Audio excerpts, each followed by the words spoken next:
नमस्कार बंधुरा एसे गेছে সোমামিনী ব্লগসে।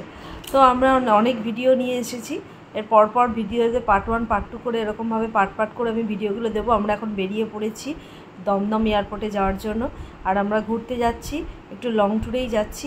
আর এই ট্যুরে আমি, আমার হাজব্যান্ড আর আমার ছেলে, আমরা তিনজনে এসেছি। এখানে এয়ারপোর্টে পৌঁছে গিয়ে কিছু স্ন্যাক্স খাওয়া হয়ে গেছে আমাদের। আমি না, সরি, আর এই যে আমার হাতে এয়ারলাইন্সের টিকিট।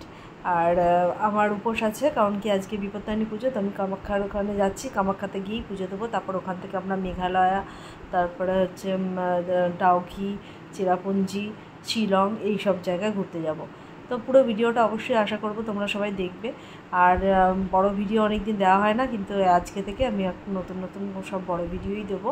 তো সব ভিডিওগুলো দেখতে থাকো। এরপরে আমাদের বাসে করে নিয়ে গেছে এয়ারলাইন্সে ধরার জন্য, আমাদের ফ্লাইট ধরার জন্য আমরা বেরিয়ে পড়েছি। আমরা এবার এখন যাওয়ার সময় ইন্ডিগো এয়ারলাইন্স নিয়েছি, আর ফেরার সময় আমরা নেব, এয়ার ইন্ডিয়া এয়ারলাইন্স করে যাব। তো আমরা এখনও এই প্লেনে ওঠার জন্য চলে এসেছি, এখানে লাইনও পড়েছে। আর অনেক দিন পরে বেরিয়েছি। এর আগে মানে 2 বছর আগে একটু মন্দারমণিতে গেছিলাম। তাছাড়া ছোটো ছোটো ট্রিপে যাওয়া হয়, কিন্তু লং ট্যুরে না আমাদের যাওয়া হয় না। তো সেই জন্য বেরিয়ে গেছি, চলে এসেছি। দেখো এয়ারলাইন্সের ভেতরে আমরা বসেও গেছি ফ্লাইটে। আর এখানে কিছু স্ন্যাক্স দিয়েছে, যেমন স্যান্ডউইচ, কোল্ড ড্রিঙ্কস দিয়েছে। মানে আমরা এগুলো আলাদাভাবে অর্ডার করেছি, আর যেহেতু আমাদের এখানে ফ্রি মিল নেই। আর এটা এই আমরা অর্ডার করেছি। আর বাইরের পরিবেশটা তোমাদের একটু দেখাচ্ছি। দেখো বাইরে আমরা এতটা বড় উঁচু ফিটে রয়েছি যে এত সুন্দর লাগছে বাইরের পরিবেশটা। চলো দেখতে থাকো। আর এখানে কোল্ড ড্রিঙ্কস আর স্যান্ডউইচটাও নাকি খুব টেস্টি দিয়েছে, সেটাই আমার ছেলে জানালো। খাওয়ার কোয়ালিটিটা সত্যি ভালো। তো দেখো বাইরেটা কত সুন্দর, কতটা হাইটে আমরা রয়েছি।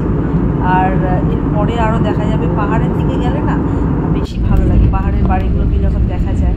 কিন্তু যদি ওই দিকে পাহাড়ের দিকে সেদিকে ঘন ঘন বাড়ি পাবে, পাহাড়ি এলাকা, পাহাড়, সমুদ্র, অনেক জায়গায় পাহাড়, চেরাপুঞ্জি, মেঘালয়, পাহাড়ের মধ্যে বাড়ি, সেগুলো দেখতে খুব ভালো। আমাদের লাগেজ কর্নারে চলে এসেছি, আমরা লাগেজগুলো গুয়াহাটিতে নামবো। এবার লাগেজ নিয়ে আমরা বেরিয়ে পড়বো। প্রথমে আমরা কামাখ্যাতে যাবো, কামাখ্যাতে গিয়ে পুজো দিয়ে তারপরেই আমাদের ঘোরাটা স্টার্ট হবে। আমরা কামাখ্যা কিছু ফটো ক্লিক করে দিচ্ছি। আর তোমরা এখানে আমরা কয়েকটা ফটো তুলে নিচ্ছি। এয়ারপোর্টে আমরা গুয়াহাটি এলাম। গুয়াহাটিতে আমার মাসির বাড়ি আছে, আমার মাসির সাথে মারা গেছে, মাসির ছেলেরাও। পরে এখান থেকে আমরা ওদের সঙ্গে ওলা নিয়ে নেবো, ওলা নিয়ে আমরা হোটেলে ভিডিওগুলো এবার তোমরা কিন্তু অবশ্যই দেখো। আমরা আমাদের কাছে রিকোয়েস্ট, যারা হোটেলে থাকবো ওদের সঙ্গে দেখা করা। তাহলে পরের ভিডিওর জন্য ওয়েট করতে।